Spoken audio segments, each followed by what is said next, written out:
La simulation en santé, c'est une méthode qui permet d'évaluer, enfin de travailler sur des compétences concrètes d'un kiné en milieu, ce qu'on appelle académique, c'est-à-dire au sein de l'université.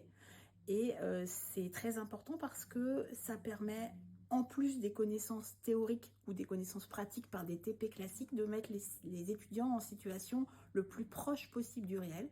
Donc ce qu'on appelle dans des situations haute fidélité, donc vraiment très fidèles à la réalité, pour leur permettre de prendre en soin les patients, mais sur un patient acteur, donc sans risque et pour eux et pour le patient. Les séances peuvent se passer soit dans une chambre d'hôpital, soit dans un cabinet libéral, qui sont les deux modes d'exercice les plus fréquents chez les kinés.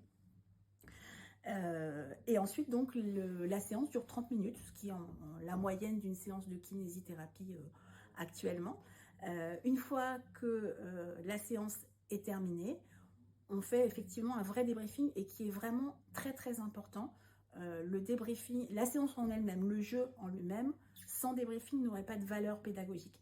La séance permet de plusieurs choses, effectivement d'explorer plusieurs domaines, la communication entre les kinés et le patient, mais également le bilan, également les thérapeutiques qu'il peut proposer, et quelque chose qui est très important, le raisonnement clinique. Les séances de simulation permettent aux enseignants kinés de voir comment l'étudiant a réfléchi, quels sont les éléments pertinents qu'il a pu identifier et qui lui permettent de choisir tel ou tel test, ou bien de proposer tel ou tel exercice. Et ça permet de valider tout ce qui est bien fait, mais éventuellement de corriger des erreurs de raisonnement qui sont quelque chose de très important dans la formation des étudiants kinés.